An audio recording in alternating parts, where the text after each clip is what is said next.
അടൂരിൽ ആഭിചാരക്രിയയുടെ മറവിൽ 15-കാരിയെ പീഡിപ്പിക്കാൻ ശ്രമിച്ച കേസിൽ പ്രതി അറസ്റ്റിലായി. BJP കൊല്ലം ഈസ്റ്റ് ജില്ലാ കമ്മിറ്റി അംഗമായിരുന്ന ടി രഞ്ജുവിനെതിരെ പോക്സോ കേസ് രജിസ്റ്റർ ചെയ്തു.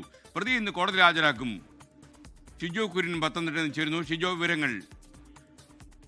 Good morning. ഇക്കഴിഞ്ഞ 10-ാം തീയതിയാണ് ഈ സംഭവം നടക്കുന്നത്. 10-ാം തീയതി രാത്രിയോടുകൂടി പെൺകുട്ടിയുടെ വീട്ടിലേക്ക് രഞ്ജു വരികയും ആഭിചാരക്രിയ നടത്തുന്നതിനിടെ പെൺകുട്ടിയെ കടന്നു പിടിക്കാൻ ശ്രമിക്കുകയുമാണ് ചെയ്തത്. സംഭവത്തിൽ എന്തായാലും ഇന്നലെ പ്രതി ടി രഞ്ജുവിനെ അടൂർ പോലീസ് പിടികൂടുകയും അറസ്റ്റ് രേഖപ്പെടുത്തുകയും ചെയ്തിട്ടുണ്ട്. രഞ്ജുവിനെ ഇന്ന് കോടതിയിൽ ഹാജരാക്കും. 15 വയസ്സുള്ള ഒരു പെൺകുട്ടിയെ കടന്നു പിടിച്ച് പീഡിപ്പിക്കാൻ ശ്രമിച്ചു എന്നുള്ളതാണ് പെൺകുട്ടിയുടെ മാതാപിതാക്കൾ പോലീസിൽ പരാതി നൽകിയത്. കഴിഞ്ഞ ദിവസം 10-ാം തീയതി രാത്രി ആഭിചാരക്രിയയ്ക്ക് മറ്റൊരു സുഹൃത്ത് വഴിയാണ് രഞ്ജു ഈ പറയുന്ന പെൺകുട്ടിയുടെ വീട്ടിലേക്ക് വന്നത്. അങ്ങനെ രാത്രി ആഭിചാരക്രിയ നടത്തുന്നതിനിടെ പെൺകുട്ടിയെ മുറിയിലേക്ക് വിളിച്ചുകൊണ്ടുപോയി പെൺകുട്ടിയെ കടന്നു പിടിക്കാൻ ശ്രമിച്ചു എന്നുള്ളതാണ് മാതാപിതാക്കൾ പോലീസിൽ പരാതി നൽകിയിട്ടുള്ളത്. ഇയാൾ കൊല്ലം ഈസ്റ്റ് ജില്ലാ കമ്മിറ്റി അംഗമാണ്. BJP നേതാവ് കൂടിയായിരുന്നു. BJP കഴിഞ്ഞ തദ്ദേശ തെരഞ്ഞെടുപ്പിന് പിന്നാലെ രഞ്ജുവിനെ എല്ലാ സ്ഥാനങ്ങളിൽ നിന്ന് മാറ്റി നിർത്തിയെന്ന കാര്യമൊക്കെ BJP നേതാക്കൾ പറയുന്നുണ്ട്.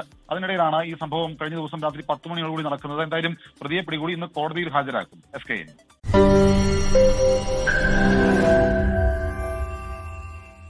ലോകത്തെവിടെയായാലും ഏത് സമയത്തും 24 വാർത്തകളും ഓഗ്മെന്റഡ് റിയാലിറ്റി പാക്കേജുകളും എക്സ്പ്ലെയിനറുകളും വിശദമായി കാണാൻ ഞങ്ങളുടെ യൂട്യൂബ് ചാനൽ നിങ്ങൾക്ക് സബ്സ്ക്രൈബ് ചെയ്യാം.